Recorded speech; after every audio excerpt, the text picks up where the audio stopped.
კარგი ამბავი მაქვს, კარგი ხალხისთვის, რუსისა და ქოცისთვის ცუდი. რუსეთის ფინანსთა მინისტრი ითხოვს 2026 წლიდან იანვრიდან გაზარდონ დღეგ. დღევანდელი 20%-ის ნაცვლად 22-მდე. ეგ რას ნიშნავს? ნიშნავს, რომ სანქციები მუშაობს თანაც მაგრად. ყველა და ყველაფერი ჩართულია სანქციების გვერდისავლაში. ჩინეთი, ინდოეთი, ირანი, ბორია და ევტუშენკოვი პირადად, მაგრამ უბედურების ზარმა მაინც ჩამოკრა. რუსებმა უკვე იციან, რომ 2025 წლის ბოლოს ბიუჯეტის დეფიციტი 5 ტრილიონ 700 მილიარდი რუბლი ექნებათ. ანუ თლიანი შიდა პროდუქტის 2.6%. რატომ დაუდგა შავი დღე ტერორისტულ სახელმწიფოს? იმიტომ რომ ტერორისტულია.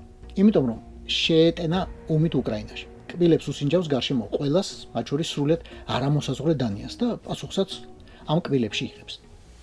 დასავლეთის გამკაცრებული პოლიტიკისა და დაუღალავი უკრაინული დრონების გამო ნავთობისა და გაზის გაყიდვით მიღებული მოგება თითქმის 21%-ით შეუმცირდა ახლა.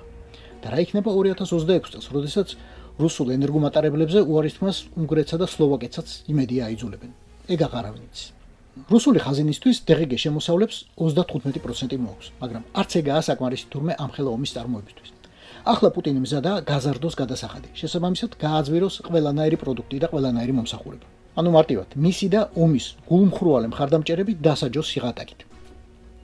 ხოდა, ბატონო ბორის, ჩემგან არ გესწავლებათ, მაგრამ რამის ყიდვას თუ აპირებთ ახლა რუსეთში, იანვრამდე მოასწარეთ. 2%-ს მოიგებთ. თურმე